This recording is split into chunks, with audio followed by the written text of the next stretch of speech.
फतह के 1 साल बाद कुरैश मक्का ने बदला लेने की ठानी। इन्होंने 3000 जंगजुओं पर मुश्तमिल एक ताकतवर फौज इकट्ठी की, जिसका मकसद अपनी पिछली शिकस्त को मिटाना था। दूसरी तरफ मदीना के मुसलमान, जिनकी क़यादत नबी करीम सल्लल्लाहु अलैहि वसल्लम कर रहे थे, एक बार फिर अपने ईमान के दिफा के लिए तैयार हो रहे थे।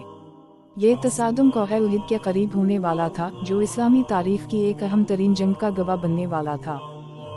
मक्का और मदीना के दरमियान तनाज़ा का पस मंज़र। ये तनाज़ा सिर्फ इक़्तिदार की जंग नहीं थी, बल्कि ये अक़ीदे की लड़ाई थी।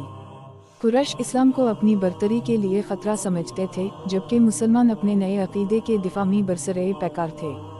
बदर की शिकस्त से ग़ज़बनाक होकर मक्का वालों ने अबू सुफियान की सरबराही में एक बड़ी फ़ौज तैयार की और मुसलमानों को तबाह करने की कसम खाई।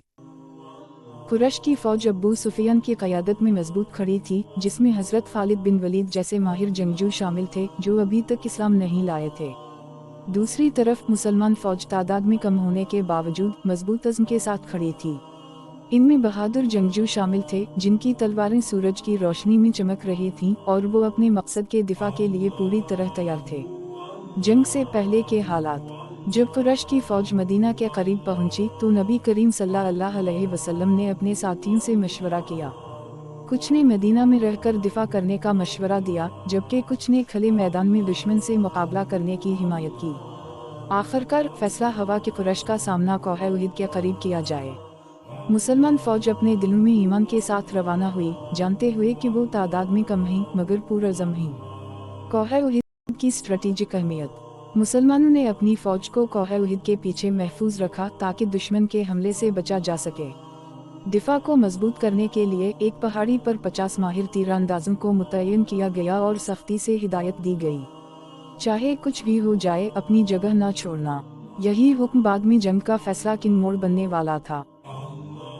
मुसलमानों की इब्तिदाई कामयाबी। जंग का आगाज हुआ तो मुसलमानों ने बेपनाह बहादुरी और ताकत का मुजाहिरा किया। कुरैश की सफ़ें टूटने लगी और वो पसपा होने लगे। बहुत से मक्का वाले अपने हथियार और साजो सामान छोड़कर भाग खड़े हुए। ऐसा लग रहा था कि फतह करीब है, और कुछ मुसलमान माले गनीमत इकट्ठा करने में मसरूफ हो गए।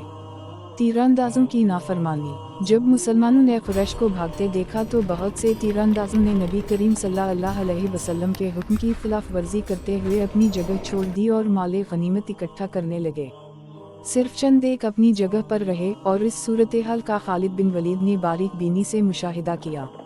मौका को गनीमत जानते हुए इन्होंने अपनी घुड़सवार फौज के साथ तेजी से हमला किया और गैर महफूज रह जाने वाले मुसलमानों को निशाना बनाया।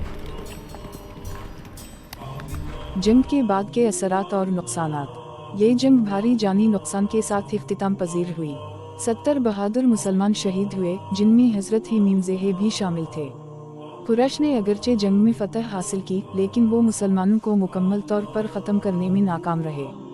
नबी करीम सल्लल्लाहु अलैहि वसल्लम और बच जाने वाले मुजाहिदीन मदीना वापस लौटे, जहाँ वो अपने शुहदा का गम मीना रहे थे, लेकिन इस शिकस्त से कीमती सबक भी हासिल कर रहे थे।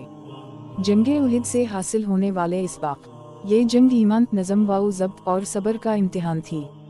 इसने मुसलमानों को सिखाया कि जंग में क़यादत की इताअत बहुत ज़रूरी है, और साबित कदमी के बग़ैर फ़तह की ज़मानत नहीं दी जा सकती। अगरचे इन्हें आर्जी शिकस्त हुई, लेकिन मुसलमानों ने अपनी हिम्मत बरकरार रखी, ये जानते हुए कि असल कामयाबी उनके ईमान और साबित कदमी में है।